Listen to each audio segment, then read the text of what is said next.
तो नमस्कार प्यारे साथियों, तो स्वागत है आपका एक बार फिर से पीसीबी ट्यूटोरियल्स के इस लेक्चर प्लेटफॉर्म पर, जिसमें हम लोग रे ऑप्टिक्स में लेक्चर 8 तक बात कर लिए थे। अब आप रे ऑप्टिक्स में लेक्चर 9 से अब आप आगे देखिए। हम लोग अब बात करेंगे पावर ऑफ ए मिरर के बारे में। ठीक है, पावर ऑफ ए मिरर के बारे में। आगे जाके आपको पावर ऑफ लेंस के बारे में बताया जाएगा। तो फिलहाल पावर ऑफ मिरर देखिए। पावर ऑफ मिरर से आप क्या समझते हैं? तो पहले तो ये समझिए कि it is nothing but the ability of any mirror to deviate the path of rays incident on it। मतलब क्या हुआ कि कितना ज्यादा डेविएट कर सकता है कोई मिरर, किसको? जो इंसिडेंट रे उस मिरर पर आ रही है उसको। जैसे आप देख सकते हैं कि ये इंसिडेंट रे यहाँ पे ऐसे मिरर पर आई तो फिर क्या हुआ, ये इधर मुड़ गई। कितना ज्यादा ये डेविएट हो सकता है। तो जितना ज्यादा आप डेविएट करोगे उतना ज्यादा हम उसकी पावर कहेंगे, है ना। तो the ability of any mirror to deviate the path of the incident ray on it. ठीक है, ये ध्यान में रखिएगा। चलिए मैथमेटिकली इसको कैसे डिफाइन किया जाए। तो मैथमेटिकली जो आप इसको डिफाइन करेंगे वो कुछ इस तरह से, पीएम बराबर माइनस ऑफ 1/f। एफ हो गया वही आपका फोकल लेंथ। यहाँ पर जो एफ होगा ना, ये मीटर में आना चाहिए। अगर आप ऊपर 1 रखते हो तो f must be in metre. या अगर आप इस फार्मूले को ऐसे भी देख सकते हो, अगर आप 100 ऊपर में रखते हो तो यहाँ पर आ जाएगा सेंटीमीटर। सॉरी, ये गलत लिखा हुआ है, यहाँ पर आ जाएगा सेंटीमीटर, है ना। तो -100 अपॉन एफ इन सेंटीमीटर। ओके, ये ध्यान में रखिएगा। प्लस जो आपके पावर का जो यूनिट आएगा वो आएगा डायोप्टर। डायोप्टर कैपिटल डी से भी इसको दिखाते हैं, this is the unit of power. जैसे कॉनकेव मिरर के लिए आप जनरली क्या जानते हो कि जो फोकल लेंथ होती है दैट इज निगेटिव, क्योंकि रे जो ऐसे जाती है ऐसे लौट आती है। तो यहाँ से आप लेंगे, इधर आएंगे ना, इस साइड आएंगे। इंसिडेंट रे का डायरेक्शन उधर हुआ, इंसिडेंट रे का डायरेक्शन इधर से उधर हुआ, मतलब ये पॉजिटिव डायरेक्शन हुआ। लेकिन आपका मेजरमेंट जो होगा पी से एफ की तरफ, तो ये तो ऐसे उल्टा आएगा, तो ये निगेटिव डायरेक्शन हुआ इस तरफ, है ना। तो negative direction, so focal length of concave mirror is negative. जबकि फार्मूला पीएम का क्या है, -1/f। तो f खुद निगेटिव होगा तो क्या हो जाएगा, निगेटिव निगेटिव पॉजिटिव।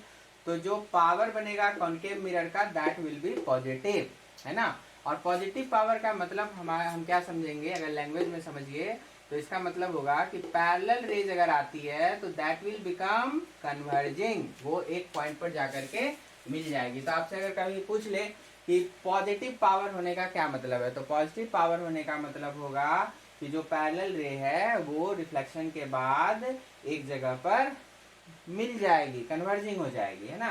तो हम कहेंगे पावर इज पॉजिटिव। उसी तरह से कॉन्वेक्स मिरर के केस है। कॉन्वेक्स मिरर में एफ जो होता है वो होता है पॉजिटिव। क्यों? क्योंकि देखिए कॉन्वेक्स मिरर का केस हुआ, इसका जो फोकस बनेगा वो इस तरफ बनता है। तो इस तरफ बनेगा तो यहाँ से पी से जो जाएंगे तो वो तो इसी तरफ जा रहे हैं ना, तो ये पॉजिटिव डायरेक्शन, और इंसिडेंट रे का डायरेक्शन भी इधर ही था। तो ये इंसिडेंट रे के डायरेक्शन में आपने मेजरमेंट किया, इसीलिए small F for convex mirror is positive.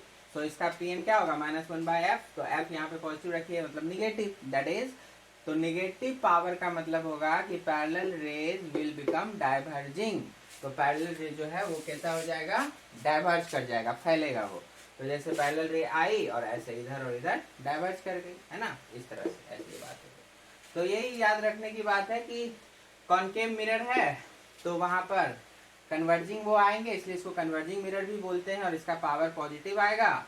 और अगर कॉन्वेक्स मिरर है तो उसको डाइवर्जिंग मिरर भी बोलते हैं और इसका पावर जो आएगा वो निगेटिव आएगा। ठीक है, कॉनकेव मिरर का फोकल लेंथ क्योंकि निगेटिव होता है और पावर का फॉर्मूला आएगा -1/f। ओके, ये ध्यान में रखिएगा, ये मिरर के लिए हो जाता है। तो अब आगे आप देखिए थोड़ा सा यूज ऑफ स्फेरिकल मिरर में आ जाते हैं। तो यूज ऑफ स्फेरिकल मिरर में पहले आप देखिए यूज ऑफ कॉनकेव मिरर, बहुत सारे यूज है इसके। As reflectors in search light, जो सर्च लाइट, टॉर्च लाइट, बड़ी बड़ी लाइटें होती है, तो सर्च लाइट में रिफ्लेक्टर का काम करता है ये कॉनकेव मिरर। सिनेमा प्रोजेक्टर्स होते हैं, वहाँ भी इसका यूज होता है। और हेडलाइट ऑफ व्हीकल्स, व्हीकल के जो हेडलाइट्स होते हैं उसका भी आप जाके शेप देखोगे तो वहाँ भी आपको कॉनकेव मिरर दिखाई देगा, अंदर में लगा हुआ होता है। फिर कॉनकेव मिरर को कैसे यूज करते हैं आप, एज फेस लुकिंग या सेविंग मिरर्स। सेविंग बनाना हो, आपको बड़े इमेज की जरूरत होती है तो आप वहाँ पर इस मिरर का इस्तेमाल कर सकते हैं। डिश एंटेनाज का शेप देख लीजिए, वो भी आपको कॉनकेव मिरर का आएगा। यूज्ड बाय डेंटिस्ट, डेंटिस्ट जो है वो भी फोकस करने के लिए आपको ये सब यूज़ करते हैं, और ईएनटी स्पेशलिस्ट और सोलर कुकर्स वगैरह में भी इसी कॉनकेव मिरर का इस्तेमाल होता है। ठीक है, तो ये सब थोड़ा सा एग्जांपल 2-4 बार पढ़ लीजिएगा, याद रहेगा, कभी कभी एग्जाम में दिख जाएगा। फिर आते हैं यहाँ पे यूज ऑफ कॉन्वेक्स मिरर पे।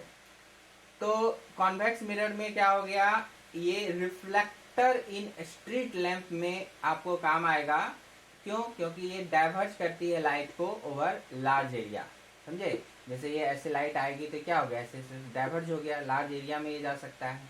उसके बाद use as rear view mirror जो और ड्राइवर्स मिरर, तो गाड़ी जो व्हीकल्स में लगे हुए होते हैं रियर व्यू जिसमें पीछे का इमेज बनता है, वो सब भी किस तरह के मिरर होते हैं, बहुत पूछता है इसको। तो ये कन्वेक्स मिरर होते हैं, तो इसलिए इसको मैंने यहाँ पे स्टार भी लगा दिया। याद रखिएगा कि convex mirror are use as rear view mirror और ड्राइवर्स मिरर भी इसको बोल सकते हैं इन व्हीकल्स। ठीक है, because it has a wider field of view, इसका फील्ड ऑफ व्यू काफी लार्ज होता है then a plane mirror due to diverging nature, due to diverging nature. जैसे कि ये अगर आपका कॉन्वेक्स मिरर हो ना, तो आप अगर इसको देखिएगा तो ये देखिए इतना पूरा व्यू आपको वो दिखा देगा इतने गो में, है ना, ये चीज। जबकि प्लेन होता तो ये सीधे जाता तो सीधे लौटाता, तो प्लेन का व्यू जो आएगा वो बस इतना सा आएगा, जबकि इसका आ जाएगा, देखिए पूरा उठा के इतना व्यू बन जाएगा, है ना, तो इसका आएगा। और कॉन्केव करिएगा तो बहुत छोटा हो जाएगा। तो डाइवर्जिंग मिरर का ये बहुत अच्छा इस्तेमाल होता है, रियर व्यू मिरर इन व्हीकल्स। ओके, तो ये थोड़ा याद रखेंगे इसको। चलिए, तो ये सब हो गया आपका कंप्लीट रिफ्लेक्शन का पार्ट। अब हम आगे बढ़ते हैं रिफ्रैक्शन में, है ना, वेरी इंटरेस्टिंग पार्ट है, वेरी इंपॉर्टेंट पार्ट है। आइए जरा उसको देखते हैं। ओके स्टूडेंट्स, तो let us discuss about refraction. तो रिफ्रैक्शन काफी इजी टॉपिक है, जैसा आप पहले भी जानते होंगे कि the phenomenon of bending of रे। ठीक है, इसमें क्या होती है, रे जो होती है वो बेंड कर जाती है, the phenomenon of bending of रे। लेकिन ये बेंडिंग कब होगी, तो बेंडिंग ऑफ रे होना है इस फेनोमेनन में, रिफ्रैक्शन में। लेकिन ये बेंडिंग कब होगी, when it passes through one medium to another, जब एक मीडियम से दूसरे मीडियम में कोई रे पास करेगी, तब अगर ये बेंडिंग की फेनोमेनन होती है तो हम कहेंगे कि वहां पे रिफ्रैक्शन हुआ।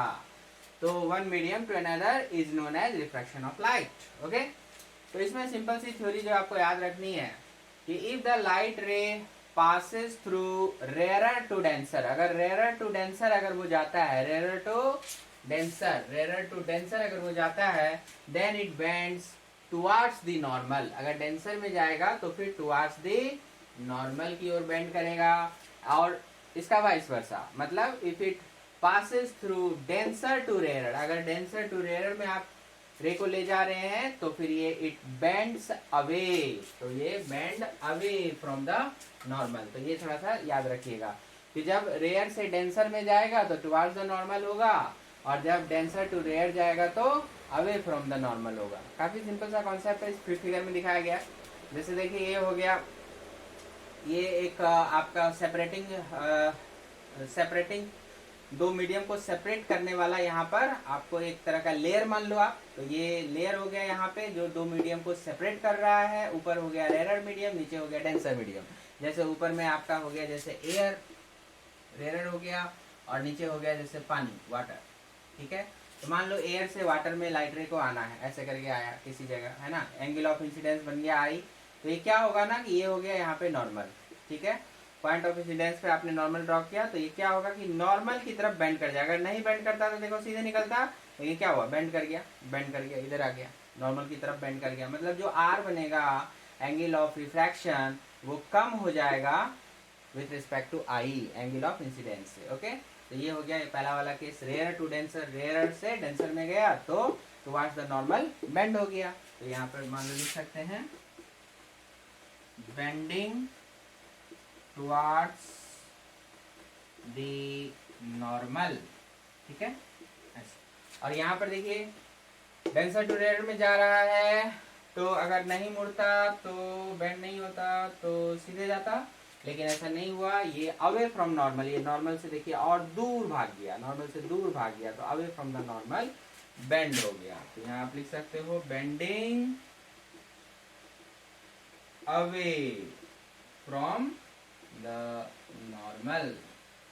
ठीक है, अवे हो जाएगा। तो यहाँ पर जो आर बनेगा वो आपका कितना बनेगा, ग्रेटर देन आई बनेगा, क्योंकि और ज्यादा एंगल आ गया तो r is greater than i. ठीक है, तो angle of refraction is greater than angle of incidence. कब? जब रे डेंसर से रेयर में पास करेगी तब। तो बहुत ही छोटा सा सिंपल सा कॉन्सेप्ट है, लेकिन इसके एप्लीकेशंस जो है वो बहुत काम के हैं आपको, तो वो हम लोग आगे देखेंगे। तो इससे पहले अब इसके आगे लॉ ऑफ रिफ्रैक्शन, आइए जरा उस पर बात कर लें।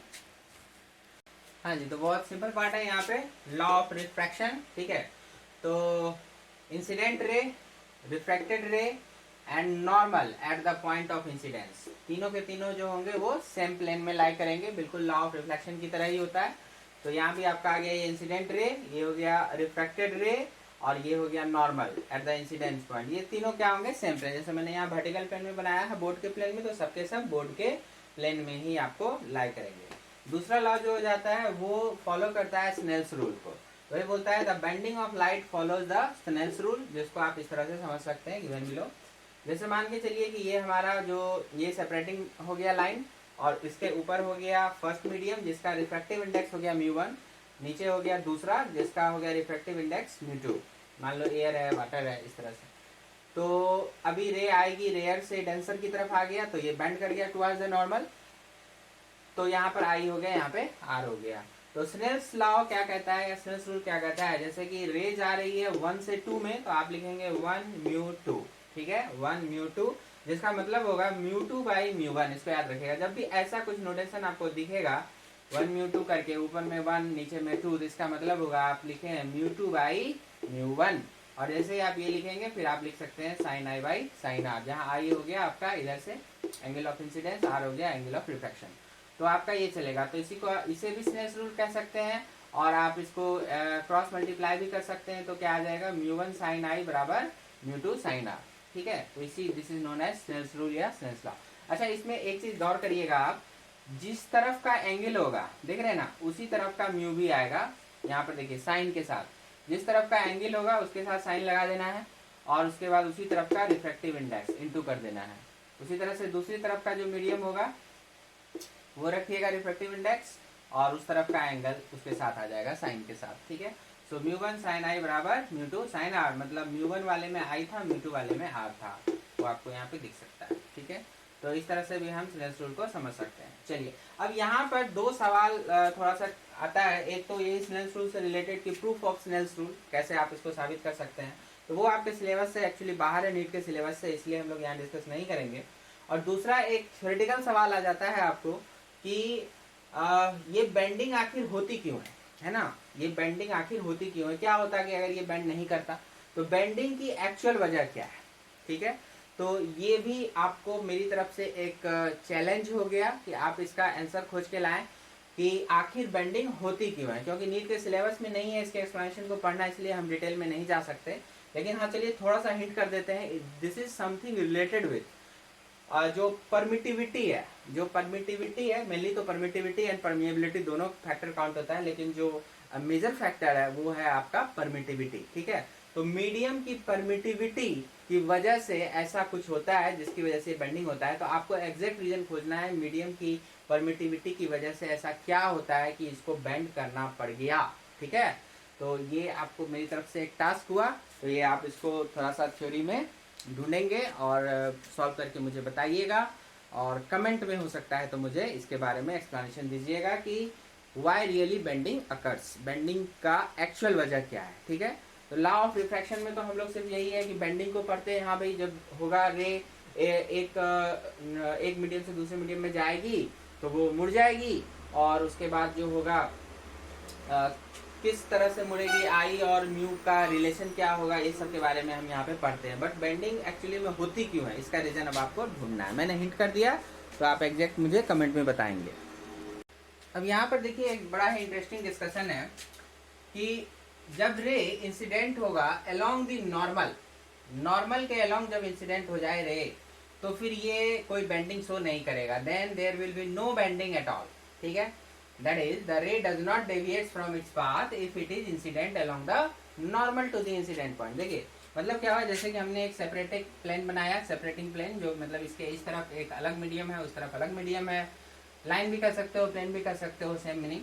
तो इस तरफ का आ गया μ1, इस तरफ का आ गया μ2 रिफ्रैक्टिव इंडेक्सेस, और ये मैंने चलो बना दिया इस पॉइंट पर नॉर्मल, है ना, इस पॉइंट पर नॉर्मल बना दिया।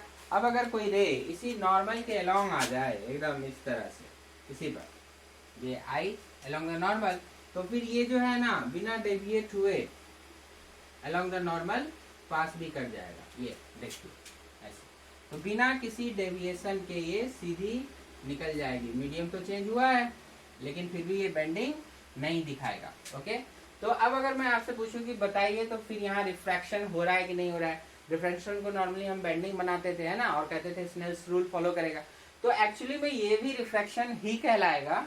इसमें एक्चुअल में हुआ क्या है कि आई की वैल्यू अगर आप देखो गौर से, तो आई क्या है, नॉर्मल के साथ एंगल 0, और आर क्या है, वो भी नॉर्मल के साथ एंगल 0।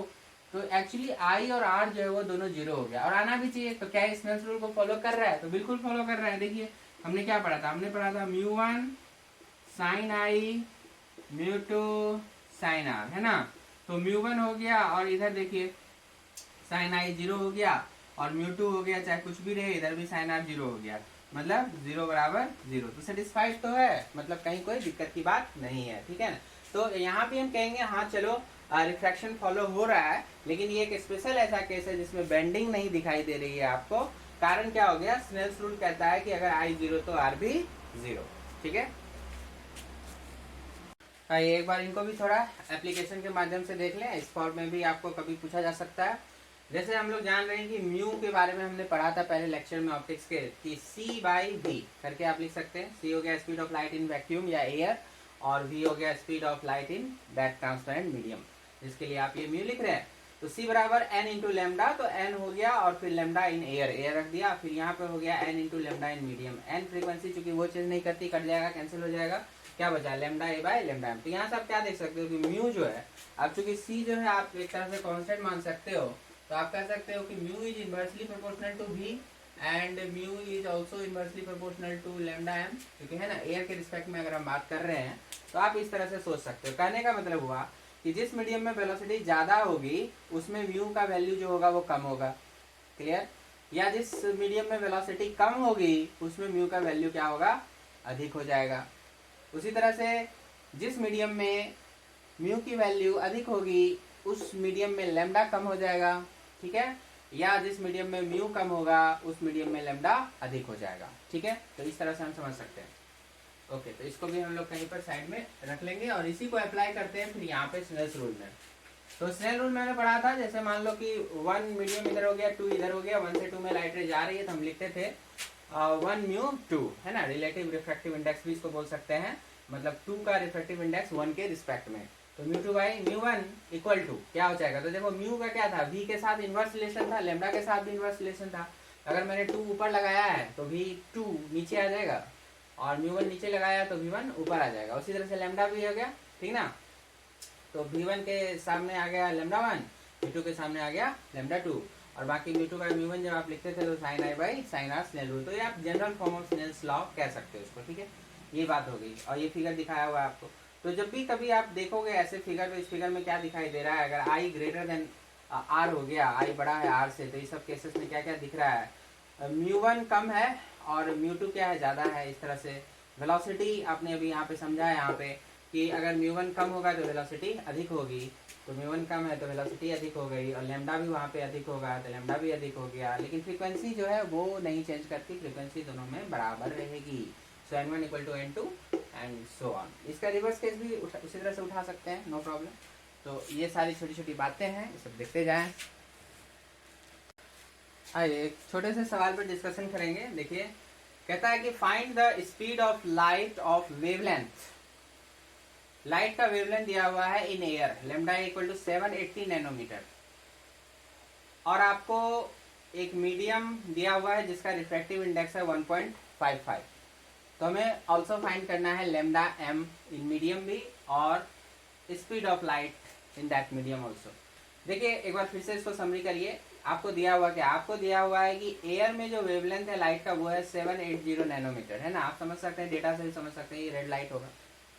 और म्यूएम जो है आपका मीडियम है, कोई मीडियम, ये देखिए एयर में दिया हुआ है वेवलेंथ, और ये दिया हुआ है किसी मीडियम का रिफ्रैक्टिव इंडेक्स। अब कहता है कि अगर ये वाली लाइट उस मीडियम में जाती है तो उस मीडियम में उसकी स्पीड क्या होगी और उस मीडियम में उसका वेवलेंथ क्या होगा। सिंपल सा क्वेश्चन है कि एयर में भैया वेवलेंथ इतना था, वो अगर इस वाले मीडियम में जाएगी तो उसकी स्पीड बताइए, उसका वेवलेंथ बताइए। तो बहुत आसानी से आप समझ सकते हैं कि v बराबर सी बाई म्यू पढ़ा था आपने। c की वैल्यू क्या होगी 3 × 10⁸ मीटर पर सेकेंड, आपको याद रखना पड़ेगा। तो 3 × 10⁸ आप याद रखिए और डिवाइड बाई 1.55 इस तरह से आ गया। तो ये जब आप डिवाइड करोगे तो 2 से थोड़ा कम जो आ जाएगा 1.94 × 10⁸। और इसी तरह से लेमडा इन मीडियम भी चाहिए तो lambda in air divide by mu 1। तो बस 780 नैनोमीटर था यहाँ पे, डिवाइड बाय 1.55 कर दीजिए तो ये डिवाइड करेंगे आपको 503 नैनोमीटर के आसपास आ जाएगा। तो ये इसका बड़ा ही आसान सा आपको दिख जाता है ना। तो इस तरह के सवाल तो आप आसानी से कर सकते हैं। आइए अब आगे देखते हैं। आइए जरा इन दो सवालों को कंसिडर करें जरा फटाफट। Light of wavelength 300 nanometre in medium a. तो वेवलेंथ 300 नैनोमीटर दिया हुआ है आपका ए में, तो गिवन क्या क्या हो गया, लेमडा ए कह लो आप 300 नैनोमीटर। मीडियम बी में वो जा रहा है through a plane surface of course. A frequency of light is given, तो फ्रीक्वेंसी ऑफ लाइट आप जानते हैं कभी चेंज नहीं करता, ए में भी वही रहेगा बी में भी वही रहेगा। चलिए ऐसे रख दिया, एन रख दिया उसको। और कहता है क्या कि ये v a by v b मैं आपको दे रहा हूँ, v a upon v b आपको मैं दे रहा हूँ 4/5 का। तो आपको पता करना है दोनों, find absolute refractive indices of medium A and B, A और बी दोनों का आपको रिफ्रैक्टिव इंडेक्स पता करना है। तो देखिए ए से जा रहा है बी में, तो मान लीजिए सेपरेटिंग मीडियम हो गया यहाँ पे सेपरेटिंग प्लेन, और इधर ए हो गया इधर बी हो गया, ऐसे कुछ जा रहा है लाइट।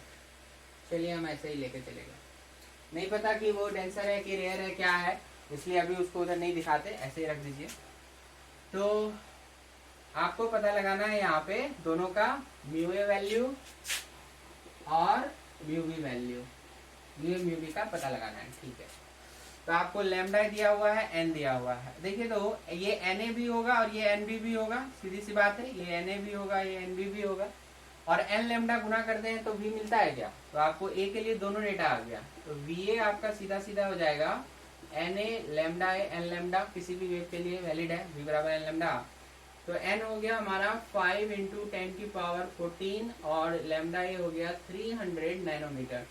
तो -9 कर लीजिए, इसको सॉल्व करेंगे आ जाएगा वी, ठीक है। उसके बाद आपका वी भी चाहिए आपको। देखिए तो ये डेटा दिया हुआ है, आपको दिया हुआ है v a upon v B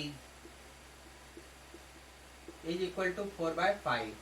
तो वी बी क्या हो जाएगा, वी बी आ जाएगा आपका 5/4 इंटू वी ए। तो वी ए आप यहाँ से निकाल लोगे, ये अगर आप यहाँ से निकालते हो तो कितना आएगा 5 3 हो गया यहाँ पर 15, 10 की पावर बस देख लो आप। तो 15 हो गया यहाँ पर, और देखिए 14 हो गया और 2 16, 16 में से 9 खत्म कीजिए 7 हो जाएगा 7। तो 7 मीटर पर सेकेंड, ठीक है। अब चाहे तो 1.5 भी कर सकते थे यहाँ पे, इंटू 10⁸ कर सकते थे, खैर ऐसे भी ठीक है, या आप इसको कर लो ऐसे, ये भी ठीक लगेगा।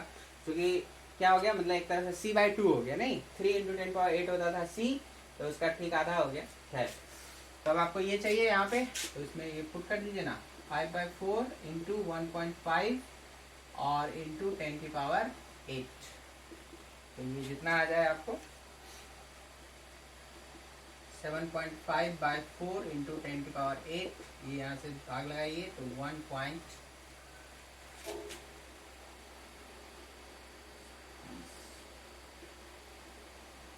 तो ये अगर कैलकुलेशन मैंने ठीक ठाक किया हुआ है, आप देख सकते हैं यहाँ पे, तो इनका जवाब जो है वी ए वी बी इस तरह से आपको दिख रहा है, ठीक है। लेकिन आपको चाहिए था क्या म्यू। अब देखिए जब वी ए वी बी मिल गया तो म्यू में क्या प्रॉब्लम है, म्यू भी आ जाएगा।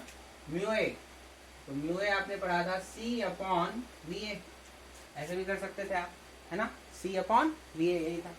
तो आपने वी ए निकाल रखा है, तो 3 × 10⁸, और वी ए था आपका 1.5 इंटू 10⁸। तो कैंसिलेशन में आसानी हो गई, आपको 2 हो गया, मतलब कि ये 2 हो गया, एक आंसर तो यहाँ पे हो गया, ठीक है। और म्यू बी, तो उसी तरह से म्यू बी आपका सी अपॉन वी बी आ जाएगा, है ना। तो सी वही 3 × 10⁸, और आप इसको अब अपना डिवाइड कर दीजिएगा।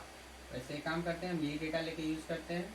7.5/4, 4 ऊपर गया और इंटू 10⁸, 10⁸ तो कैंसिल हो जाएगा, और ये तो ये देखे तो ये कितना बन जाएगा, ये 15/2 है ना। 7.5 को 15/2 लिखा जा सकता है, मैंने लिख दिया, जिससे यहाँ कैंसिलेशन हो गया। ठीक, तो 8/5, 8/5 पॉइंट में अगर लिखना चाहते हो तो 1.4 लिख लीजिए। 6 है ना, तो 6 है, 30 है। ठीक, 1.6, तो ये हो गया आपका दूसरा। तो आप समझ सकते हैं कि ये बी जो है आपका, ये यहाँ पे है 1.6 और ए जो है ये यहाँ पर है 2। तो आपका क्या होगा, डेंसर टू रेयर जा रहा है, रे जो होगा अवे भाग जाएगा, है ना। अगर कोई पूछता कि बताइए आई आर में रिलेशन क्या है, तो आई छोटा हो जाता, आर बड़ा हो जाता। इस तरह से भी हम जवाब दे सकते थे। तो इस तरह से बहुत सारी बातें हो सकती है। आइए इस सवाल पे देखिए क्या कहता है। ये कहता है a ray of light falls on a glass plate of refractive index mu equal to 1.5. What is the angle of incidence of the ray if the angle between the reflected and refracted ray is 90 degree. बहुत बहुत important सवाल है, इस तरह के सवाल खूब पूछे जाते हैं। ठीक है, तो इसको जरा आप एक बार अच्छे से पढ़िए, वीडियो को पॉज करिए और खुद से बनाने की कोशिश करिए। ठीक है, उसके बाद नहीं होता है तो मैं बताता हूँ।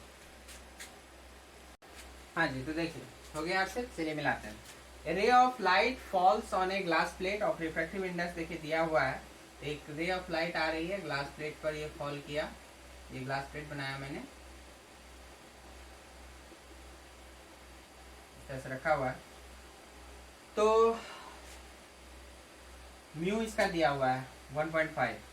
What is the angle of incidence of the रे, आपसे ये आई पूछा जा रहा है, of the ray if the angle between the reflected and refracted रे 90 डिग्री। तो यहाँ पे दो फेनोमेनन हो रहे हैं, एक आपका ये रिफ्लेक्शन भी दिखा रहा है और यहाँ पर बेंड भी हुआ है, ये 90 डिग्री हो गया है। ठीक है, तो बहुत ही काम का सवाल है, ये अक्सर आपको पूछता रहता है। और इस केस में ये पोलराइज भी हो जाएगा, आगे पोलराइजेशन में आप बात करिएगा वेव ऑप्टिक्स में। ठीक है, यहाँ आर हो गया और ये जो होगा यहाँ पर, ये जितना भी आई होगा वही आई। तो एक काम करो आप, आई को थीटा मान लो, तो ये भी थीटा हो जाएगा। ठीक है, अब आप देख सकते हैं कि ये खुद 90 हो गया, तो यहाँ पे थीटा और प्लस आर, क्लियरली आप देख सकते हैं कि थीटा और आर को मिलकर भी 90 होना पड़ेगा क्या, तो theta plus r is 90 degree. Clear है, तो कहने का मतलब आप कह सकते हो, अब जरा लगा लो आप स्नेल्स रूल। इसका हो गया 1.5, ये म्यू ग्लास है और इधर आपका एयर था जो कि 1 आएगा। ठीक है, स्नेल्स रूल को लगाया जाए तो हमने कहा था आपको अकॉर्डिंग टू स्नेल्स रूल या लॉ जो भी है, देखिए आप यहाँ पे हो जाएगा 1 इंटू साइन थीटा और इधर का हो गया 1.5 इंटू साइन आर। ठीक है, आपको चूंकि थीटा चाहिए था तो आप साइन थीटा निकालने जा रहे हैं, तो इसको ऐसे ही रखिए। और आर को, अब आर को क्या करेंगे आप, यहाँ से हटाइए, साइन आर, आर को क्या लिख सकते थे, आर को लिख सकते थे 90 माइनस थीटा, 90 माइनस थीटा मैंने लिख दिया, sine 90 minus theta cos theta, तो 1.5 इंटू कॉस थीटा हो गया और साइन बाय कॉस कर लो टेन थीटा, क्या हो गया 1.5। ठीक है, मतलब 3/2, तो थीटा बराबर हो जाएगा 10 इनवर्स 3/2। अगर ये ऑप्शन में लिखा हुआ है तो ठीक है, लिखा हुआ मिल भी जाएगा ऐसे। ये 56.3 डिग्री के आसपास, 56 डिग्री के आसपास ये वैल्यू होती है।